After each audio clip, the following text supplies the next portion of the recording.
Ikan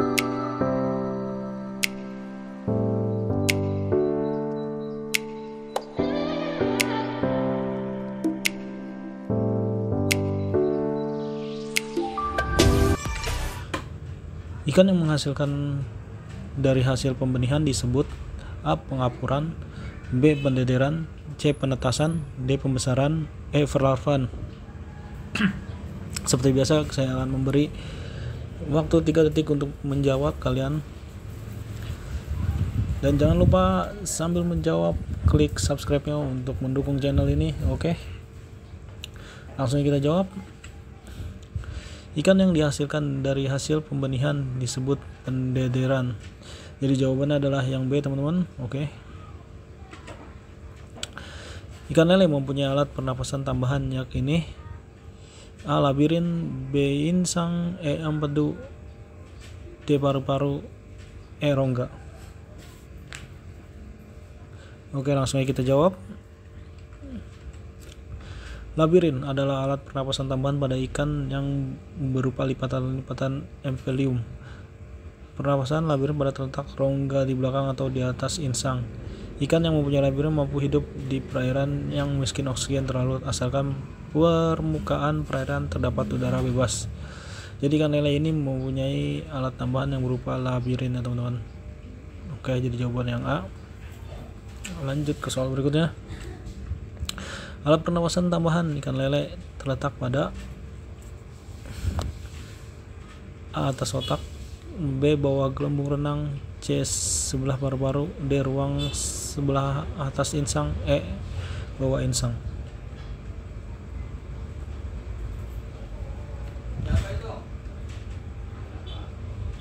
Karena tadi udah ada jawabannya, maka langsung kita jawab aja. Ikan lele memiliki alat pernapasan tambahan yang disebut aboresken atau organ yang merupakan membran yang berlipat-lipat penuh dengan kapiler darah. Alat ini terletak di dalam ruangan sebelah atas insang. Jadi jawabannya yang D ya teman-teman.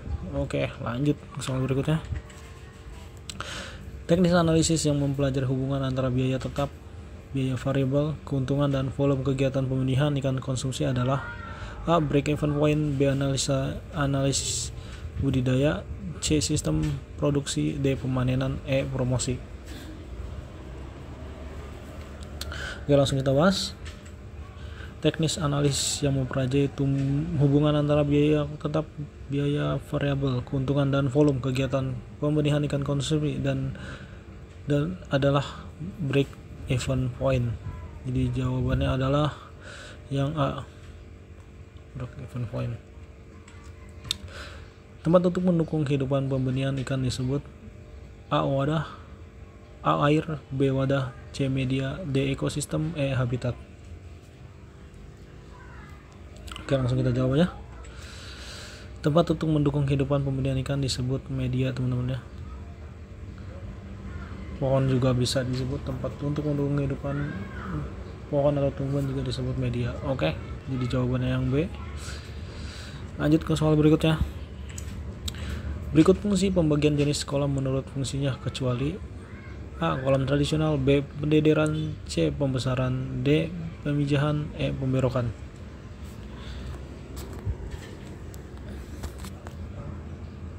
Oke, langsung kita bahas. Berikut fungsi pembagian jenis ikan kolam menurut fungsinya. A. Pendederan merupakan suatu kegiatan pembenihan ikan larva atau benih pada kolam sementara sehingga mencapai ukuran tertentu. Pembesaran merupakan proses produksi komunitas ukuran pasar dari pendederan. Pemijahan adalah proses pengeluaran sel telur oleh induk betina dan sperma oleh induk jantan yang kemudian diikuti dengan perkawinan. Pemijahan sebagai salah satu proses dari reproduksi merupakan mata rantai siklus hidup yang menentukan keberlangsungan hidup spesies. Lalu ada pemberokan merupakan pemuasan induk ikan selama 1-2 hari dengan tujuan membuang kotoran, feses, dan mengurangi kandungan lemak dalam gonad. Setelah proses pemijahan selesai, induk ikan akan betok dikembalikan lagi ke asalnya. Ikan betok nih, contohnya ikan betok. Oke. Sementara kolam tradisional adalah tradisional atau ekstensif kolam yang digunakan adalah kolam tanah, yaitu kolam yang keseluruhan bagian kolamnya terbuat dari tanah. Ini bukan dari fungsinya pembagian jenis kolam.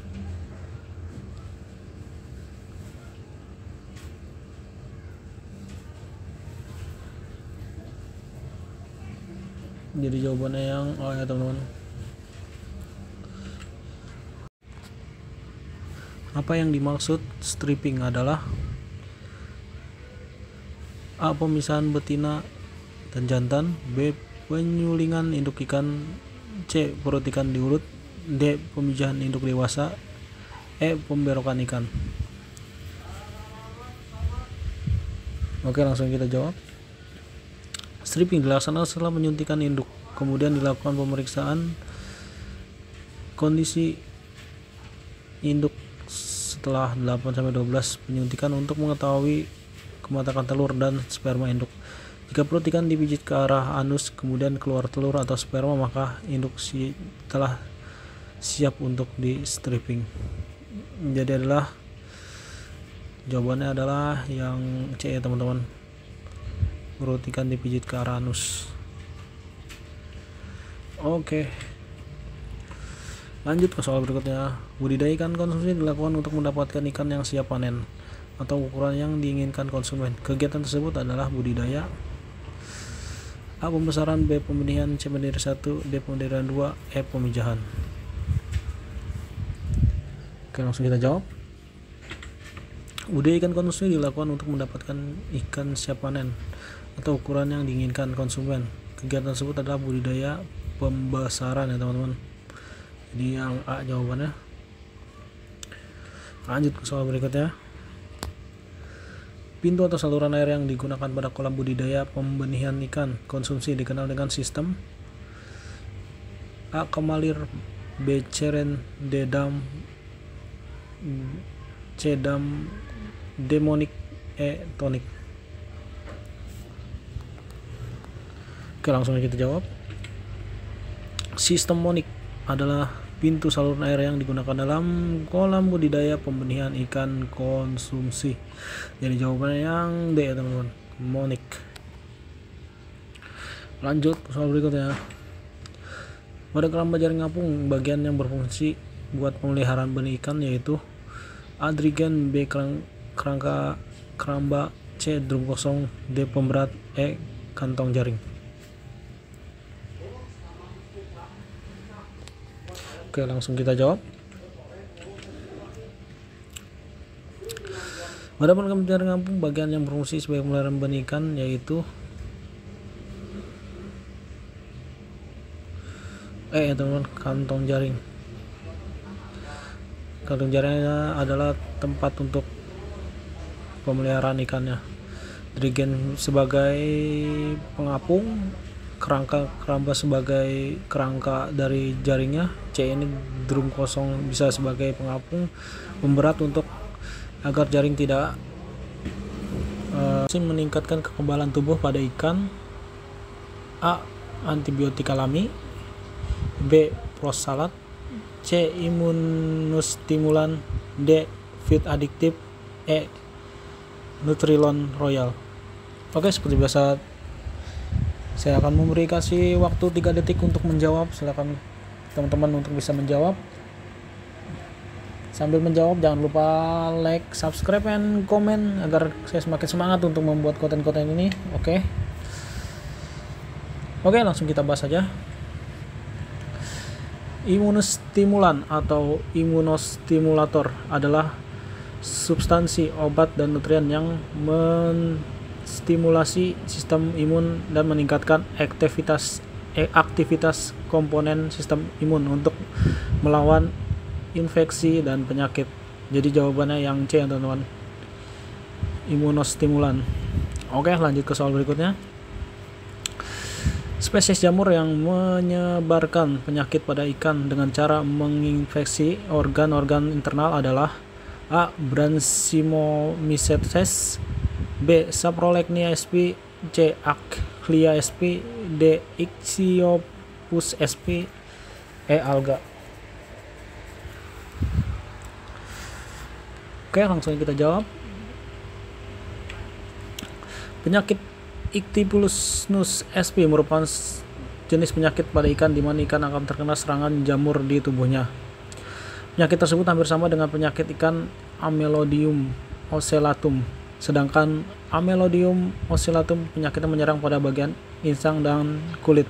Penyakit Ichthyophilus sp biasanya menyerang ikan-ikan di laut atau ikan-ikan laut, maksudnya ikan-ikan laut atau ikan jenis air laut. Oke, lanjut ke soal berikutnya. Manakah yang termasuk anti jamur? A. Methylene blue dan garam, B. Kaporit dan air raksa, C. Kalium permangat, D. rotenon, E. betadine. Oke, langsung saja kita bahas. Fungsi dari kalium atau disebut juga potasium atau permangat merupakan obat yang digunakan untuk membersihkan borokatokoren, skisma, serta infeksi karena kutu jamur atau air. Jadi jawabannya yang C, teman-teman, kalium permangat. Oke, lanjut ke soal berikutnya. Ikan yang memiliki rekayasa genetika di mana terjadi kemungkinan kombinasi ulang atau penggabungan ulang gen dari sumber yang berbeda secara in vitro adalah ikan genetika, manipulasi ikan, sex reversal, manajemen ikan, atau ikan transgenik. Oke, teman-teman. Oke, langsung kita bahas saja. Ikan transgenik merupakan ikan yang mengalami rekayasa genetika di mana terjadi kemungkinan kombinasi ulang atau penggabungan ulang gen dari sumber yang berbeda secara in vitro. Jadi jawabannya yang ya teman-teman, ikan transgenik. Oke, lanjut ke soal berikutnya. DNA ekstrakromosomal adalah yang dapat bereplikasi secara autonom dan bisa ditemukan pada sel hidup adalah A. DNA rekombinan, B. RNA, D. plasmid, C. plasmid, D. kromosom, E. pengklonan gen. Oke, teman-teman, ini udah masuk ke genetika dan teman-teman semoga jadi referensi, mungkin keluar mungkin juga enggak, tapi nggak ada salahnya untuk kita belajar DNA atau belajar genetika, mungkin keluar mungkin enggak, tapi kemungkinan enggak sih. Oke, langsung kita bahas. Plasmid adalah DNA ekstromosal yang terdapat bereplikasi secara autonom dan bisa ditemukan pada sel hidup, dan di dalam satu sel dapat ditemukan lebih dari satu plasmid dengan ukuran yang sangat bervariasi, namun semua plasmid tidak mengkodekan fungsi yang penting untuk pertumbuhan sel tersebut. Umumnya plasmid menjadi gen-gen yang diperlukan agar dapat bertahan pada keadaan yang kurang menguntungkan, sehingga bila lingkungan kembali normal DNA plasmid dapat terbuang. Jadi jawabannya adalah plasmid ya teman-teman. Plasmid adalah DNA ekstrakromosomal. Jadi jawabannya yang C. Oke, lanjut ke soal berikutnya. Proses pengutusan sorting bahan genetika biasanya DNA namun juga bisa RNA yang kemudian diikuti oleh penggabungan dengan molekul DNA lainnya adalah A. gen generatif, B. kombinasi genetika, C. molekul, D. biologi molekular.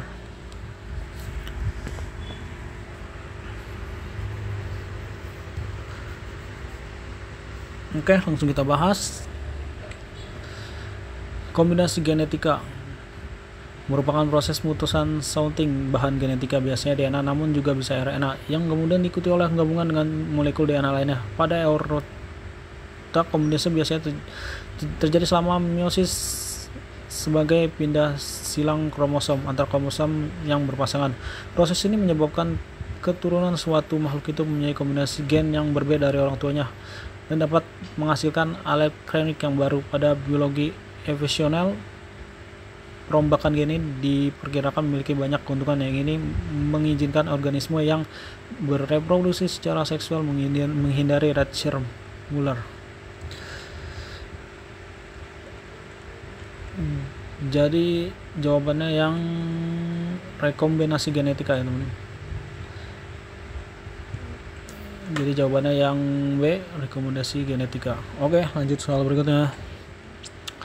Ilmu yang mempelajari proses kimia yang ada di dalam tubuh dan yang berhubungan dengan organisme hidup adalah A. Fisiologi hewan air, B. Nutrisi pakan, C. Respirasi, D. Biokimia, E. Kimiawikan.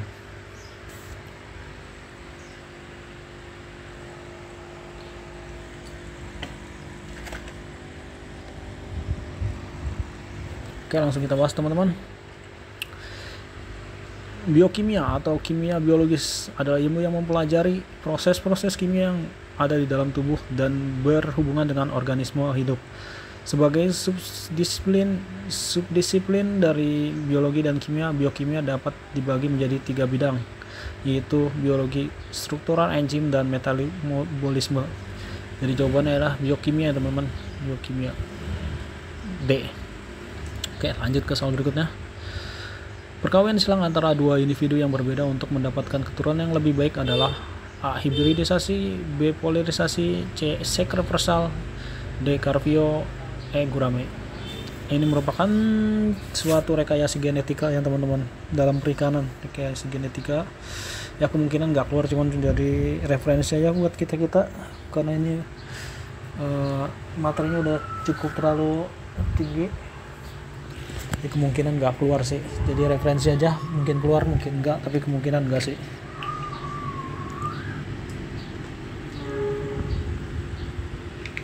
Oke, langsung ya kita bahas. Hibridisasi adalah hewan perkawinan silang antara dua individu yang berbeda untuk menambahkan keturunan yang lebih baik. Tahapan pelaksanaan hibridisasi pada ikan emas meliputi persiapan wadah dan hidup ikan uji, pemijahan yang meliputi penyuntikan, stripping, pembuahan, pelepasan, pemeliharaan ikan, dan benih. Jadi jawabannya adalah hibridisasi ya teman-teman. Hibridisasi. Oke, lanjut soal berikutnya. Beberapa contoh komunitas aquaculture yang bukan termasuk dalam kelompok A. Everbrata, yaitu A. Udang galah, B. Cumi-cumi, C. Ikan nila, D. Gurita, E. Kepiting bakau.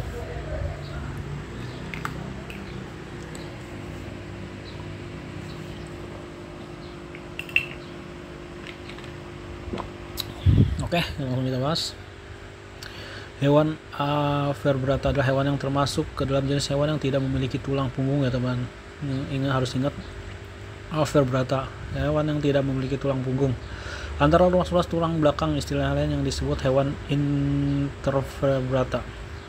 Invertebrata mencakup semua hewan-hewan kecuali hewan vertebrata, fishes, reptil, aves, dan mamalia. Yang termasuk hewan yang bukan termasuk hewan Everbrata adalah udang galah termasuk, karena cumi-cumi termasuk, ikan nila tidak termasuk, gurita termasuk, kepiting bakau termasuk. Ikan nila memiliki tulang belakang, jadi jawabannya yang C ya teman-teman. Oke, lanjut ke soal berikutnya.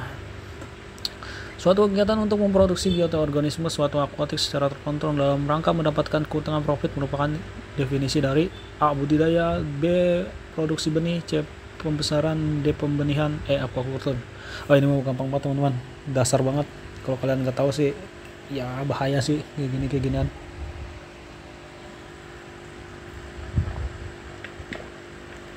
Oke, langsung kita bahas.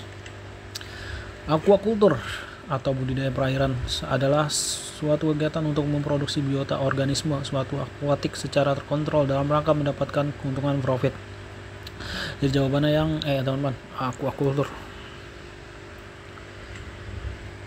Suhu air, kecerahan, kekeruhan, densitas, dan salinitas merupakan parameter kualitas air yang menunjukkan sifat A. Kimia, B. Fisik, C. Biologi, D. Lingkungan, E. Kesehatan. Seperti biasa saya akan memberi waktu 3 detik jika kalian ingin menjawab. Sambil menjawab kalian bisa like and subscribe dan komen jika kalian ingin tema-tema yang lain. Oke, langsung aja kita bahas. Beberapa parameter fisika yang digunakan untuk menentukan kualitas air meliputi suhu, kekeruhan, warna, daya hantar listrik (DHL), jumlah zat padat terlarut atau TDS, rasa dan bau menurut Effendi. Jadi dapat disimpulkan bahwa parameter fisika yaitu adalah meliputi suhu, kekeruhan, warna, DHL, lalu TDS, rasa dan bau. Kita lihat di sini suhu air, kekeruhan, densitas, dan salinitas jadi masuk ke parameter fisika, fisik ya. Jawabannya yang B. Oke, lanjut. Ini masih dasar teman-teman, ini masih gampang. Oke. Melakukan budidaya perairan disarankan bahwa kedalaman air tidak boleh lebih dari 2 meter. Hal ini dapat terjadi A. Menghindari stratifikasi suhu, B. Menghindari pemborosan air, C. Menghindari biaya, D. Menghindari penyakit, E. Semua benar. Oke, langsung kita bahas. Antara siang dan malam tidak lebih dari 5 derajat. Pada perairan yang tenang yang mempunyai kedalaman air minimal 1,5 meter biasanya akan terjadi pelapisan stratifikasi suhu. Pelapisan ini terjadi karena suhu permukaan air lebih tinggi dibanding dengan suhu air di bagian bawahnya. Stratifikasi suhu pada kolam air dikelompokkan menjadi 3, yaitu pertama lapisan epilimion, yaitu lapisan sebelah atas perairan yang hangat dengan penurunan suhu relatif kecil dari 32 derajat Celcius menjadi 20 derajat Celcius. Lapisan kedua tersebut dengan lapisan termoklin, yaitu lapisan tengah yang mempunyai penurunan suhu sangat tajam, yaitu dari 28 derajat Celcius menjadi 21 derajat Celcius. Lapisan ketiga disebut lapisan himolinion, yaitu lapisan yang paling bawah, di mana pada lapisan ini perbedaan suhu sangat kecil, relatif konstan. Stratifikasi suhu ini terjadi karena masuknya panas dari cahaya matahari ke dalam kolam air yang mengakibatkan terjadinya gradien suhu yang vertikal. Pada kolam yang kedalamannya airnya kurang dari 2 meter biasanya terjadi stratifikasi suhu yang tidak stabil. Oleh karena itu, bagi para pembudidaya ikan yang melakukan kegiatan budidaya ikan ke dalam air tidak boleh lebih dari 2 meter. Selain itu, untuk mencegah stratifikasi suhu pada wadah budidaya akan diperlukan suatu alat bantu dengan menggunakan aerator, blower, atau kincir air. Berdasarkan hasil penelitian, suhu air sangat berpengaruh terhadap respon ikan dalam mengkonsumsi pakan yang diberikan selama berlangsung kegiatan budidaya. Respon tersebut dapat dilihat pada tabel ini, nggak usah lah. Oke, jadi bisa disimpulkan dari hasil referensi ini, maka dapat kita jawab adalah A ya teman-teman, menghindari stratifikasi suhu. Oke, lanjut ke soal berikutnya. Oksigen dalam air, karbon dioksida, pH air, bahan organik dan garam mineral dalam air, nitrogen dan alkalinitas dalam keadaan merupakan parameter A. Fisik, B. Kimia, C. Biologi, D. Semua jawaban benar. Oke, karena gampang langsung aja kita jawab. Parameter kimia mencakup pemeriksaan pH, fluorin, kesadaran klorida, klorium, valensi, mangat, nitrat, nitrit, seng, cyanida, sulfat, tembaga, aluminium. Jadi jawabannya adalah yang B ya teman-teman, parameter kimia. Oke. Parameter biologi dari kualitas air biasanya ditunjukkan dengan kelimpahan plankton. Berdasarkan ukurannya, plankton terbagi dalam beberapa jenis kecuali A. Makroplankton, B. Nektoplankton, C. Nanoplankton, D. Zooplankton. Oke, langsung aja kita bahas. Berdasarkan ukuran plankton terdapat 2 golongan, yaitu net plankton dan non net plankton. Net plankton dalam plankton dapat ditangkap oleh jaring. Net plankton terbagi atas mesoplankton P yang berukuran 0,2 sampai 200 mm, makroplankton berukuran 2 sampai 20 mm dan megaloplankton yang berukuran 20 mm. Jadi jawabannya kecuali adalah zooplankton ya teman-teman. Oke, lanjut soal berikutnya.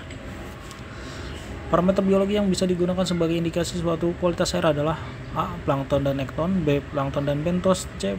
Nekton dan plankton, D. Bentos dan nekton. Oke, langsung aja kita bahas. Parameter biologi diamati dengan penelitian dari bakteri Colium dan Fecal coli, plankton dan makrobentos.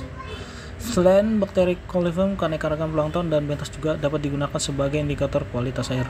Jadi jawabannya adalah yang B ya teman-teman. Oke, lanjut ke soal berikutnya.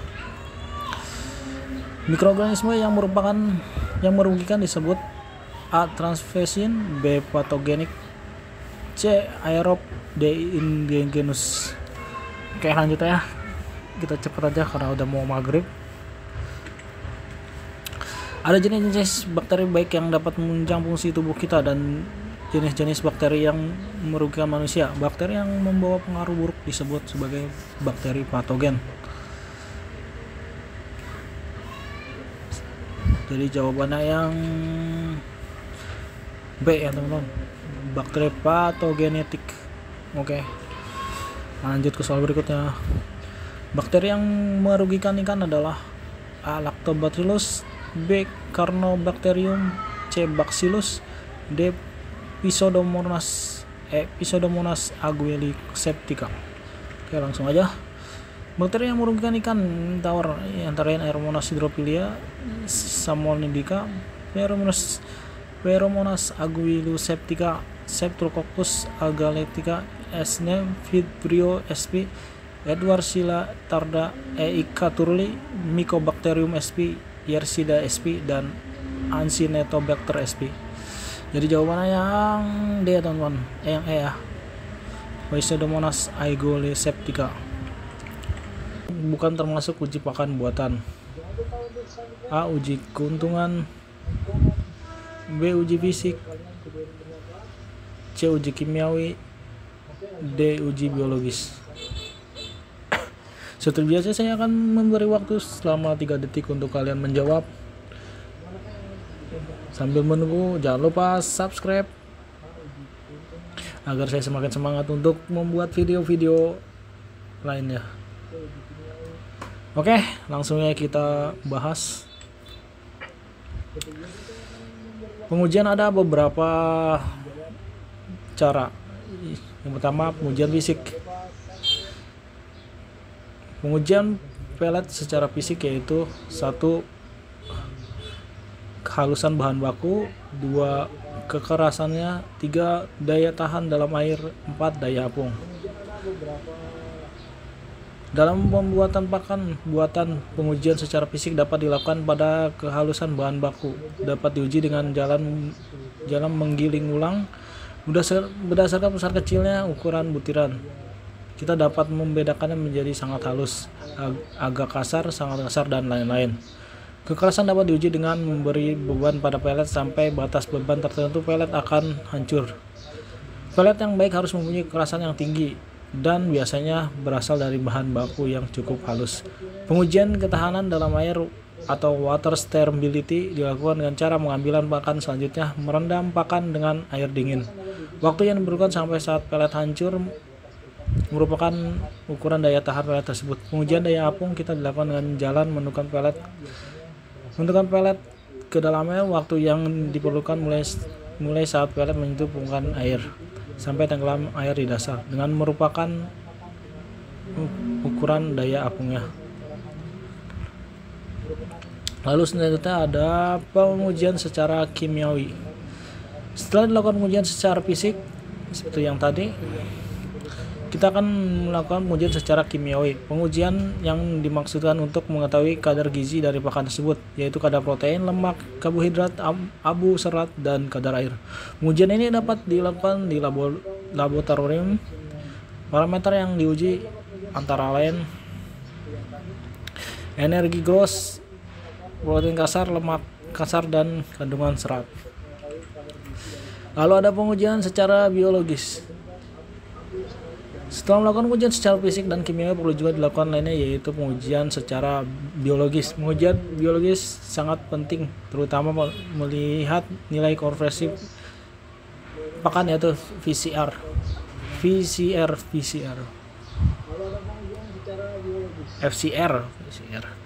Nilai ini sebenarnya tidak merupakan angka mutlak karena tidak hanya ditentukan kualitas, juga mengenai faktor lain seperti jenis ukuran ikan, kepadatan, dan lain-lain. Semakin kecil konsumsi makan, semakin baik kualitas pakan karena akan semakin ekonomis.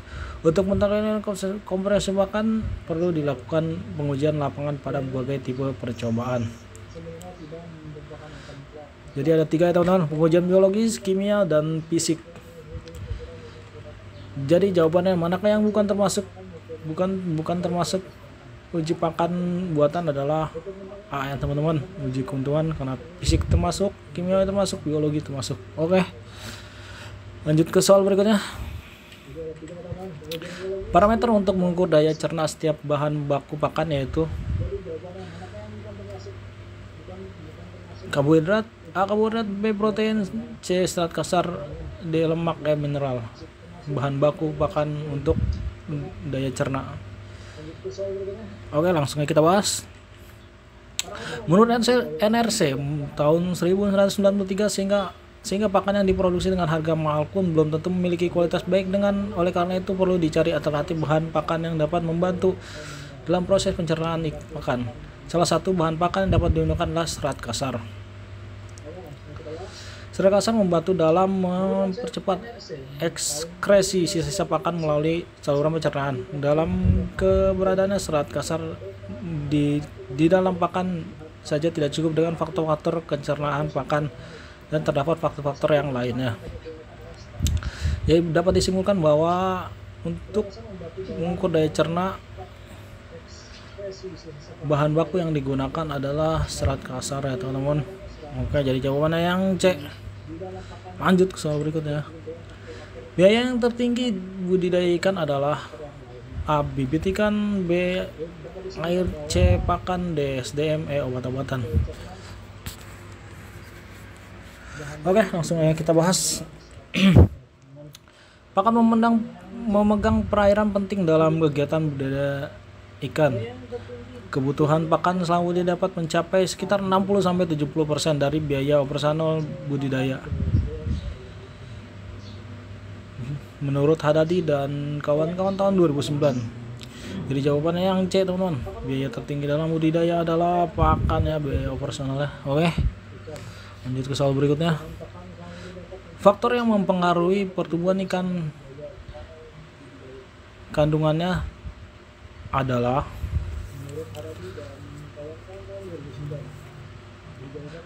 kandungannya dari A. protein, B. lemak, C. karbohidrat, D. glukosa, E. vitamin C. Oke, langsung aja kita bahas.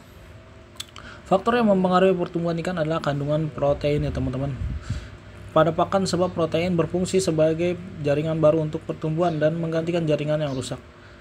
Pengurangan protein berpengaruh negatif terhadap konsumsi pakan. Konsekuensinya terjadi penurunan pertumbuhan bobot. Menurut Kans pada tahun 1993. Di sini sudah dilakukan penelitian, ternyata pengurangan protein sangat berpengaruh negatif terhadap konsumsi pakan. Akibatnya terjadi penurunan bobot ikan. Menurut Kans pada tahun 1993. Oke, jadi jawabannya adalah protein ya teman-teman. Oke, langsung soal berikutnya. Nutrisi yang berpengaruh terhadap perkembangan gonad udang adalah A. vitamin A, B. vitamin C, C. vitamin D, D. vitamin B, E. vitamin E.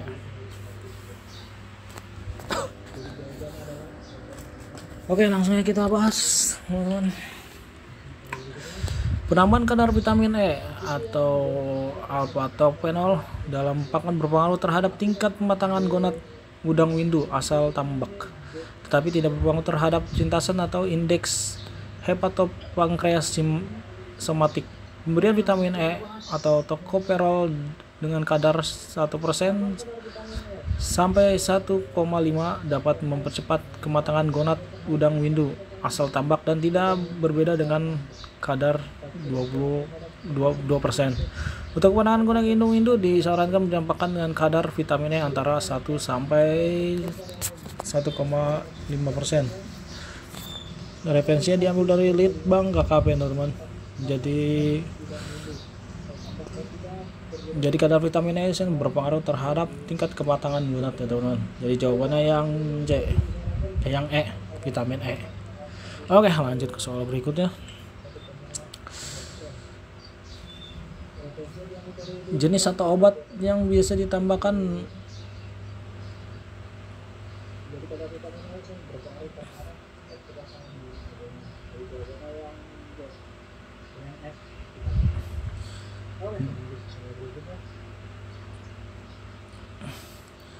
zat atau jenis obat yang biasa ditambahkan dalam komposisi pakan untuk menyembuhkan ikan yang terserang penyakit oleh bakteri adalah A. Vitamin B, mineral, C. Antioksidan, D. Protein, E. Antibiotik. Oke, langsung aja kita bahas. Antibiotik adalah jenis obat yang digunakan untuk mengatasi infeksi bakteri. Beberapa jenis antibiotik juga digunakan untuk mencegah terjadi infeksi bakteri pada kondisi-kondisi tertentu. Antibiotik dapat digunakan untuk mengatasi infeksi akibat virus. Oke, jadi jawabannya E, teman-teman, antibiotik. Oke. Salah satu produk rekayasa bahan baku yang menggunakan metode fermentasi dengan cara biologis dan kimiawi adalah A. Tepung ikan, B. Tepung kedelai, C. Tepung jagung, D. Sekreversal, E. silase.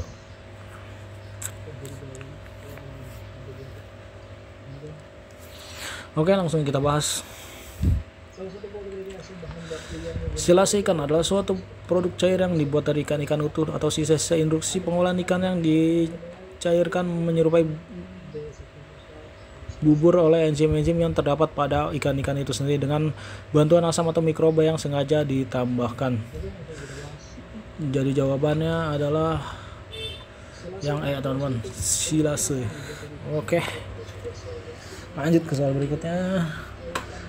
Alat untuk mencetak pele kapung adalah A. extruder, B. ayakan, C. grinder, D. mixer, E. silo. Nah, ini mah gampang ya, teman-teman. Oke, langsung kita bahas. Pusbang TTG LIPI telah melakukan kegiatan rekayasa dengan memfungsikan extender mie non gandum yang merupakan contoh produk kegiatan tahun sebelumnya menjadi extruder untuk mencetak pelet ikan terapung. Jawabannya adalah yang A, ya, teman-teman. Oke. Wadah yang dibuat dengan menggali tanah pada daerah dataran rendah atau dataran tinggi disebut A. tambak, B. bak semen, C. keramba, D. kolam. Oke, seperti biasa saya akan beri waktu 3 detik untuk menjawab. Dan sambil menjawab jangan lupa like, subscribe, and comment. Jangan sampai nggak komen ya, atau jangan lupa nggak subscribe. Oke, langsung kita bahas. Kolam adalah perairan dari daratan yang lebih kecil ukuran daripada danau. Kolam terbentuk secara alami atau dapat dibuat manusia.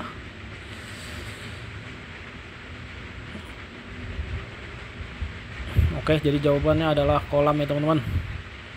Oke, jawabannya D. Oke, langsung aja lanjut. Kekuatan stratifikasi suhu sangat bergantung pada A. oksigen terlalu, B. oksigen tidak terlalu, C.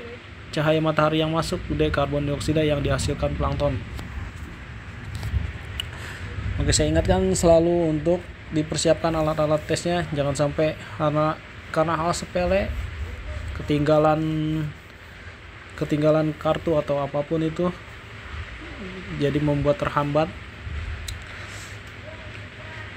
Jadi dipersiapkan dengan benar dari malam, jangan sampai mau berangkat baru dipersiapkan. Oke, teman-teman. Oke, langsung kita bahas saja. Kekuatan stratifikasi suhu sangat bergantung pada perubahan intensitas cahaya matahari dan kecepatan angin.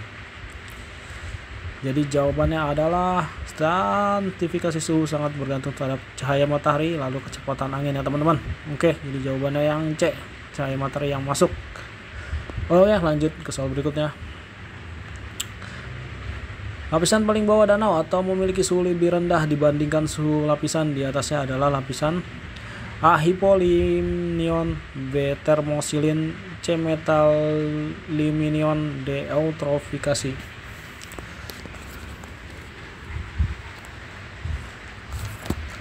Oke, langsung aja kita bahas. Hipolimnion adalah lapisan paling bawah danau atau memiliki suhu lebih rendah dibandingkan dengan suhu lapisan di atasnya. Lapisan ini memiliki suhu relatif sama dengan cenderung stabil dengan penurunan suhu di bawah kurang dari 1 derajat Celcius tiap penambahan kedalaman. Oke, jadi jawabannya adalah Hipolimnion. Jadi A ya jawabannya. Oke teman-teman. Oke, lanjut soal berikutnya. Teknik pembesaran ikan yang cuma mengutamakan pakan alami yang terdapat di kolam budidaya. Teknik pembesaran ikan dinamakan apa ini? A. Ekstensif, B. Semi intensif, C. Intensif, D. Ekspansif.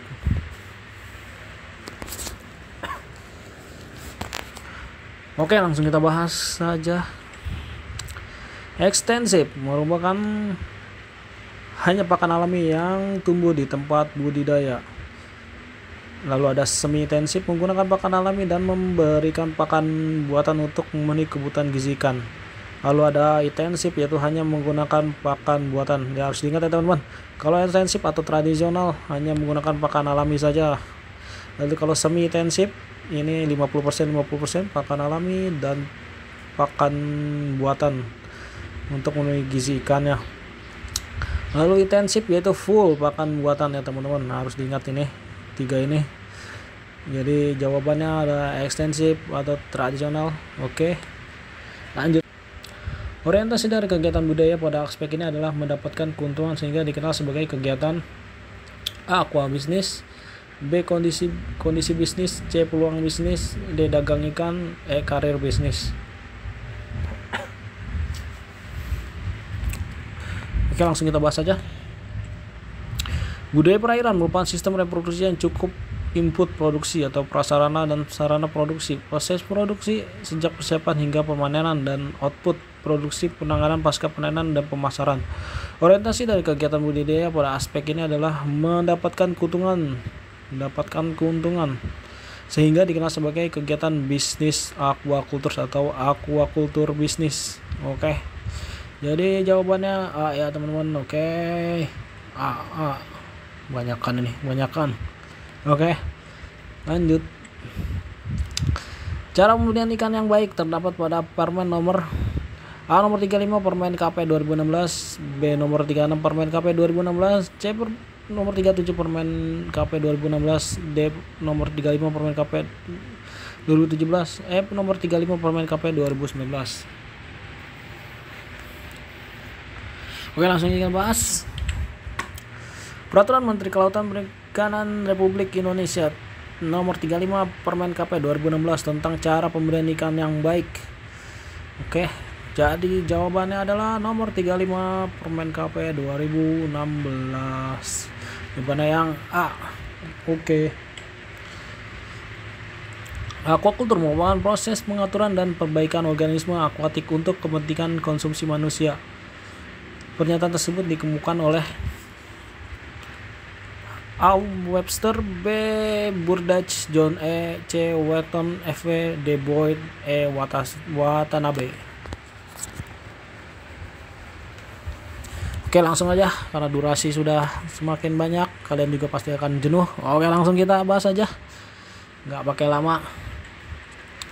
Aquaculture merupakan proses pengaturan dan perbaikan organisme akuatik untuk kepentingan konsumsi manusia, dan menurut Webster Dictionary tahun 1990. Jadi jawabannya yang ya teman-teman harus diingat nih, kali aja keluar, tapi nggak tahu ya, kayaknya nggak keluar kali. Oke, lanjut. Budidaya lebih dari satu jenis organisme aquaculture di kolam yang sama disebut sebagai A. Polikultur, B. Monokultur, B. Penkultur, D. Aquaculture.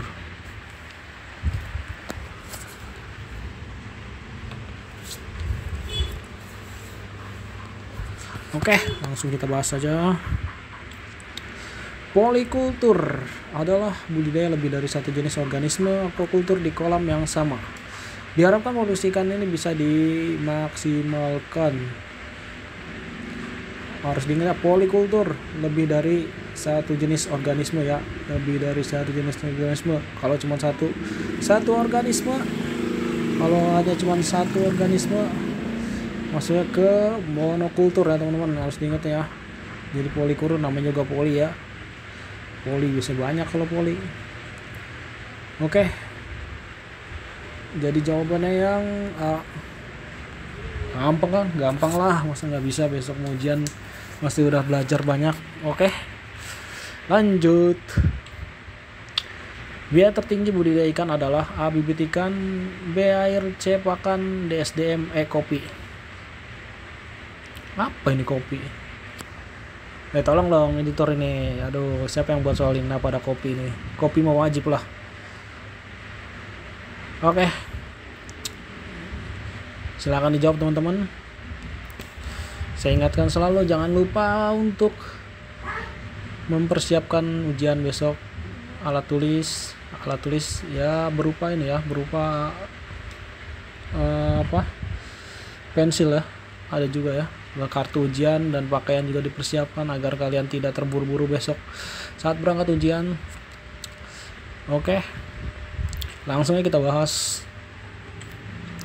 Pakan memegang peran penting dalam kegiatan budidaya ikan. Kebutuhan pakan selama budidaya ikan mencapai sekitar 60-70 derajat dari biaya operasional budaya menurut Adadi dan kawan-kawan tahun 2019. Jadi jawabannya yang E ya teman-teman, kopi. Bukan, salah. Kok kopi sih? Ini siapa sih yang naruh kopi? Parah.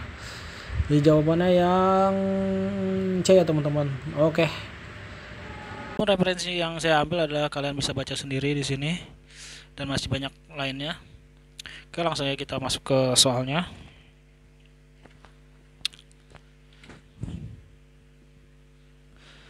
Upaya pencegahan yang harus diperhatikan yang dilakukan sejak praproduksi sampai dengan pendistribusian untuk menghasilkan hasil perikanan yang bermutu dan aman bagi kesehatan manusia adalah istilah dari A. Sistem jaminan dan keamanan, B. Pengolahan, C. Distribusi, C. Cara penanganan ikan yang baik, E. Sertifikasi. Seperti biasa, saya akan memberi waktu 3 detik untuk menjawab. Sambil menunggu, kalian bisa klik subscribe dan komen jika kalian ingin konten-konten apa yang ingin dibahas. Dan jika ada pertanyaan atau soal-soal, kalian bisa taruh di komentar. Oke, langsung kita bahas. Sistem jaminan mutu dan keamanan adalah upaya pencegahan yang harus dilakukan sejak praproduksi sampai pendistribusian untuk menghasilkan sistem perikanan yang bermutu dan aman bagi kesehatan manusia. Lalu di sini ada penanganan. Penanganan adalah sebagian atau keseluruhan dari rangkaian kegiatan dan atau perlakuan setiap ikan, mulai dari penerimaan, penyiangan, pemotongan, pencucian, sortasi, pembekuan, pengemasan, penyimpanan, sampai pendistribusian. Lalu pengolahan adalah rangkaian kegiatan atau perlakuan dari bahan baku ikan melalui proses pemanasan, pengasapan, penggaraman, fermentasi, pengeringan, manariting, ekstrasi, eksklusi atau kombinasi antara proses-proses tersebut sampai menjadi produk akhir untuk konsumsi manusia. Lalu di sini ada istilah distribusi adalah rangkaian kegiatan penyeluruhan hasil perikanan suatu tempat ke tempat lain dengan cara angkutan ataupun untuk tujuan produksi, pengedaran dan perdagangan, termasuk penampung sementara sebelum diangkut ke tempat tertentu dipasarkan dan diolah lebih lanjut. Lalu di sini ada cara penanganan ikan yang baik atau CPIB adalah pedoman dan tata cara penanganan ikan yang baik untuk memenuhi persyaratan menjamin mutu dan hasil keamanan perikanan. Lalu di sini ada sertifikasi rangkaian kegiatan rangka penerbitan sertifikat terhadap penerapan penanganan ikan yang baik sesuai dengan persyaratan yang ditetapkan. Jadi di sini kita bisa ambil dari kunci-kuncinya ya teman-teman. Jaminan mutu dan keamanan adalah upaya penjagaan yang harus diperhatikan sejak praproduksi sampai pendistribusian. Lalu penanganan ini dari rangkaian, penerimaan hingga pendistribusian, lalu pengolahan, yaitu adalah proses pemanasan sampai ke untuk konsumsi manusia, yaitu pengolahan. Distribusi yaitu cara pengangkutan ya teman, cara pengangkutan sarana tujuan produksi atau bisa menampung sementara sebelum diangkut ke yang lebih lanjut. Cara penanganan ikan yang baik yaitu kita lihat dari sini kuncinya ada di cara penanganan ikan yang baik untuk memenuhi persyaratan jaminan mutu dan keamanan perikanan. Sedangkan sertifikasi ya di sini ada penerbitan sertifikasi ya teman-teman, kuncinya. Oke. Jadi jawabannya ada yang A ya, upaya pencegahan yang harus diperhatikan dalam sejak praproduksi adalah jawabannya yang A. Sistem jaminan dan keamanan. Oke. Lanjut ke soal berikut ya. Tentang persyaratan jaminan mutu dan keamanan hasil perikanan pada proses produksi, pengolahan dan distribusi. Masuk dalam permen A52A Kepmen KP 2013, B nomor 19 Kepmen 2010, dan C nomor 20 Kepmen 2019, dan D nomor 26 Kepmen 2019.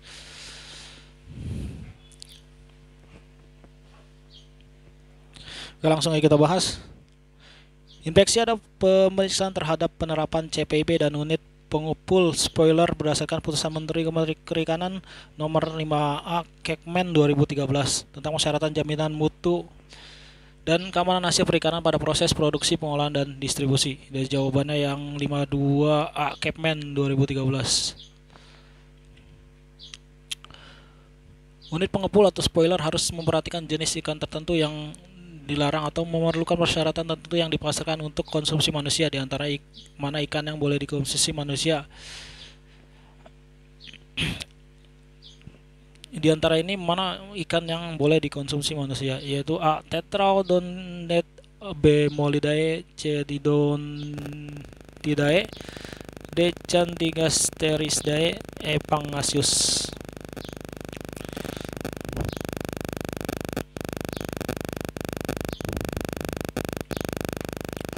Oke, langsung dibahas. Unit pengepul atau spoiler harus memperhatikan jenis ikan tertentu yang dilarang atau diberikan persyaratan tertentu yang dipasarkan untuk konsumsi manusia. Misalnya ikan berhasil yang berasal dari famili Pterodontidae, Molidae, Diodontidae, lalu ada Changesidae. Di sini masuk yang tidak boleh dikonsumsi, ini tidak boleh dikonsumsi, ini tidak boleh dikonsumsi, ini tidak boleh dikonsumsi, dan ini tidak boleh dikonsumsi. Jadi jawabannya yang E, Pangasius. Peran bakteri sebagai kontrol biologis dalam sistem budidaya ikan adalah A. Meningkatkan daya cerna dengan menyediakan enzim esensial, B. Memproduksi substansi yang menghambat pertumbuhan ikan patogen, E. Menyerap bahan organik terlarut, D. Oportunistik, E. Semua benar. Oke, langsung kita bahas. Peran bakteri kontrol biologis dalam sistem budidaya ikan menurut Irianto tahun 2003 adalah dapat melakukan kompetensi dengan bakteri patogen, menambah nutrisi dengan menyediakan nutrisi esensial, meningkatkan daya cerna dan menyediakan enzim esensial, menyerap bahan organik terlarut, lalu memproduksi substansi yang menghambat pertumbuhan bakteri patogen, lalu yang terakhir adalah oportunistik. Jadi semua masuk ya teman-teman, meningkatkan daya cerna enzim esensial, lalu memproduksi substansi yang menghambat bakteri patogen, lalu menyerap bahan organik terlarut, lalu oportunistik. Jadi jawabannya yang E. Oke teman-teman, lanjut soal berikutnya.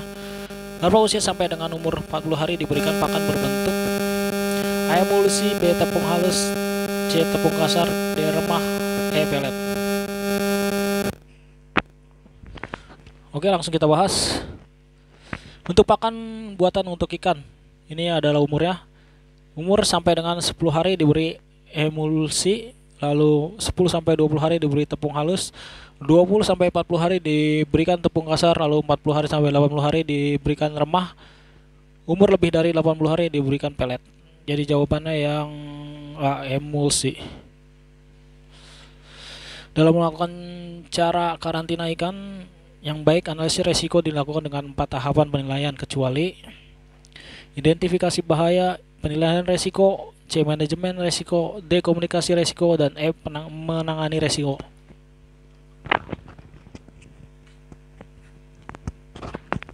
Oke, langsung aja dibahas. Dalam melakukan analisis resiko dilakukan dengan 4 tahapan penilaian, yaitu identifikasi bahaya, penilaian resiko, manajemen resiko, dan komunikasi resiko. Jadi jawabannya yang E. Oke. Kegiatan yang harus dikerjakan oleh pengelola UPI dalam melaksanakan alur produksi CKIB saat ikan masuk, kecuali A. ikan yang masuk UPI berasal dari penyuplai ikan supplier yang dipersyaratkan mempunyai rekam data kesehatan dan asal ikan yang secara jelas.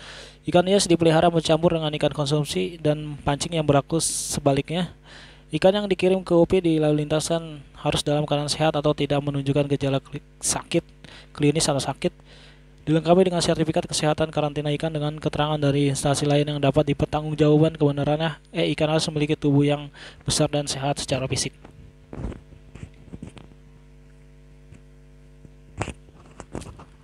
Oke, langsung dibahas saja. Ini merupakan syarat-syarat ikan masuk sebelum tahap-tahap kegiatan yang harus dikerjakan oleh pengelola UPI dalam melaksanakan alur produksi. Saat ikan masuk, ikan yang masuk ke UPI berasal dari penyuplai ikan spoiler yang memiliki syarat rekam data kesehatan ikan yang secara jelas. Betul. Lalu ikan hias tidak dipelihara bercampur dengan ikan konsumsi, ikan pancing berlaku sebaliknya. Yang B betul. Ikan yang dikirim ke UPI dilaksanakan harus dengan keadaan sehat dan tidak menunjukkan gejala klinis. Ini betul. Lalu dilengkapi dengan sertifikat kesehatan karantina ikan yang keterangannya dari instansi lain yang dapat dipertanggungjawabkan kebenaran. D betul. Jadi yang kecuali adalah yang E, teman-teman. Ini sehat oke, tapi yang besar belum, yang kecil juga boleh. Ini tidak termasuk, dari jawabannya yang E, yang kecuali.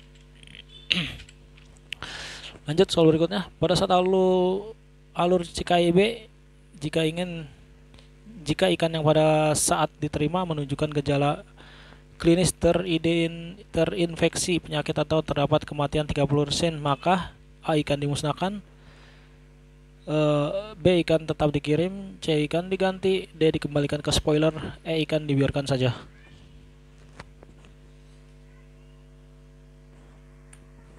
Oke, langsung yang dibahas. Pada saat aklimatisasi dan adaptasi, setiap masukan ikan dilakukan seleksi kesehatan dan cara pengamatan visual dan morfologis ikan. Ikan yang lolos seleksi di atas dilakukan aklimatisasi dan adaptasi dan pengamatan gejala klinis agar ikan yang dipelihara stok merupakan ikan yang sehat dan berkualitas. Ikan yang pada saat diterima menunjukkan gejala klinis terinfeksi penyakit atau terdapat kematian lebih dari 30%, maka ikan ditolak atau dikembalikan ke spoiler.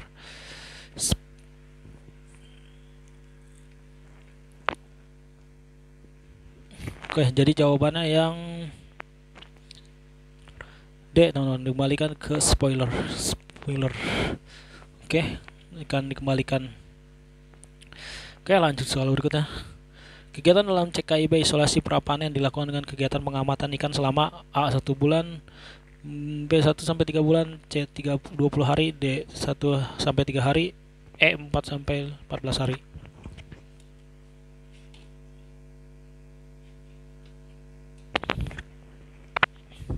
Oke, langsung ya jawab.